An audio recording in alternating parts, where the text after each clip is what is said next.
নমস্কার। আজকের একটা ভিডিও করতে আমি বাধ্য হচ্ছি, মানে ফেসবুক খুলতে পারছি না। যে কি কারণে না, প্রবাসী ঘরকন্যা মহুয়াদীপকে এত নেগেটিভ কথাবার্তা চলছে, তো সেই কারণে বাধ্য হলাম। আর না পেরে এখন বাজে রাত্রির 12টা, তো সেই সময় বসেই আমি এই ভিডিওটা করছি। ফেসবুক স্ক্রল করতে করতে আর পাচ্ছি না। কদিন ধরে দেখতে দেখতে আমরা হাঁপিয়ে গেছি যে মহুয়াদি এটা কি করলো, এত বড় কন্টেন্ট ক্রিয়েটার হয়ে ইনি কি করে পারলো এইভাবে ভিডিও ছাড়তে, বা তার টাইটেলে কি করে দিল যে মা আর নেই বলে, সেইখানে সেই ভিডিওতে এসে দেখাচ্ছে যে তার শাশুড়ি মায়ের মৃত্যু সংবাদটা এইভাবে দিল। অনেকেই বলছেন যে এটা তো পোস্ট করে দিতে পারতো।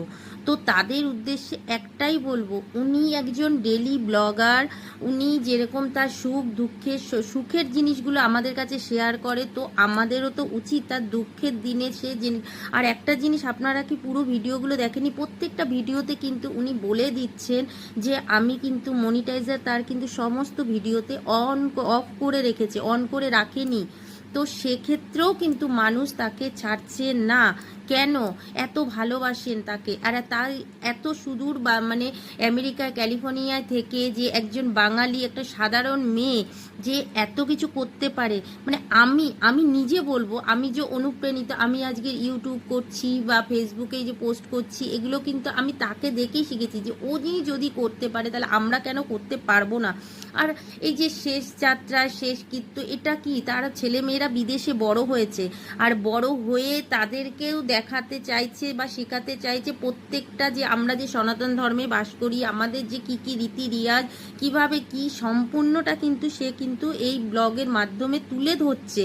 আর সে তো প্রথমেই বলেছে সে করতে চাইছিল না, দেখাতে চাইছিল না। তো সেখানে দাঁড়িয়ে তাদের ফ্যামিলির লোক, মানিকদাকেও আমরা চিনি, তাকে প্রতিটা ব্লগে দেখি। তাকে যদি মহুয়াদিকে ভালোবাসতে পারি, তার হাজবেন্ডের মায়েরটা দেখাচ্ছে, তাহলে কেন আমরা এটাকে সঠিকভাবে নিতে পারছি না?